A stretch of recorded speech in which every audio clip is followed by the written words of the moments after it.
like this thing, which is going to show hello on your website.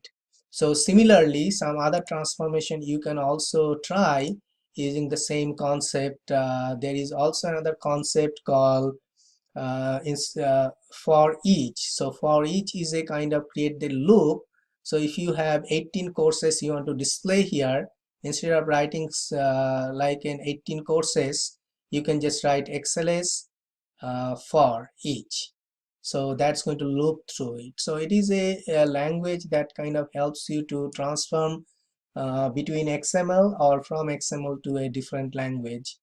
Let's talk about SOAP and REST are very important things within because we want to transfer the data through the web services, and web services data, if you want to securely transfer, you need the authentication and you need access to the Workday API. Workday has multiple API listed in their website based on their category. SOAP API is the most original API.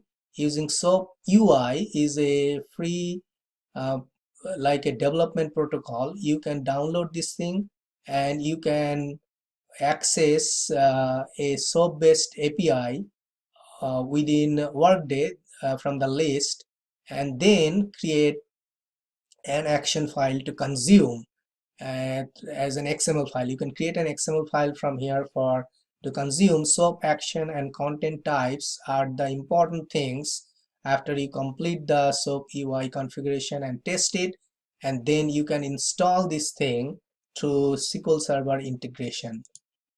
In our next slide, we'll see a sample SOAP uh,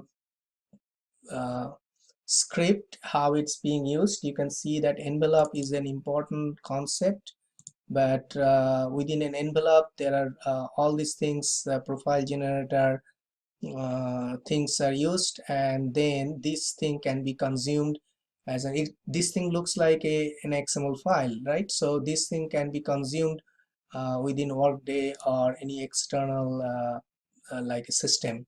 A simple REST API. REST API is slightly different than SOAP. REST API is much simpler for you to understand. You can directly access a business object or a data using just directly using the uh, like web link to the business object provided by Workday.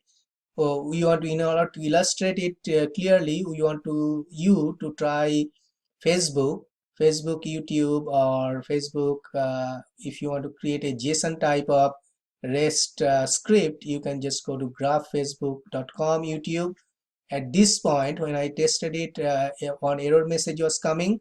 Then I found that until June it was working fine, but most recent time, Facebook, after all these security concerns, they changed the way we use the token. So you have to sign up with Facebook as a developer, and once you sign up as a developer, it will give you the your application ID and application secret. So those are some of the special way to recognize that you are a developer within Facebook and not just trying to access the data directly as a robot.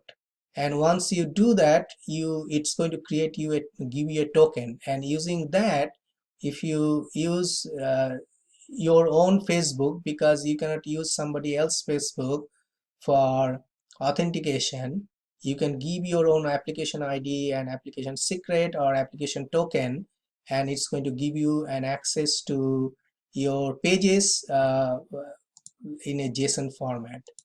In the next slide, you'll see the simple REST call I created through Facebook. You have source for this information. You have the pictures. I've included some of the pictures and I have the links over there. So this is a sample REST API call to Facebook, just to illustrate the concept. Representation state transfer, that's what it is called, REST. I give you an example for a REST protocol using an Workday business object. Then let's talk about a file transfer using EIB, and I gave you a bank file data structure and step-by-step process how to do it within Workday. there are two important things: that you are coming from a different world like PeopleSoft or Elucian or any other Salesforce different world. In order to do a data transfer, we need two elements. One is the header file, which is at the top, and then one is the data file, which is at the bottom. So defining those two things within Workday is going to give you that EIB profile. And once you have the EIB profile, you can transfer the data. I hope this thing helps. Thank you for watching, and you have a good day.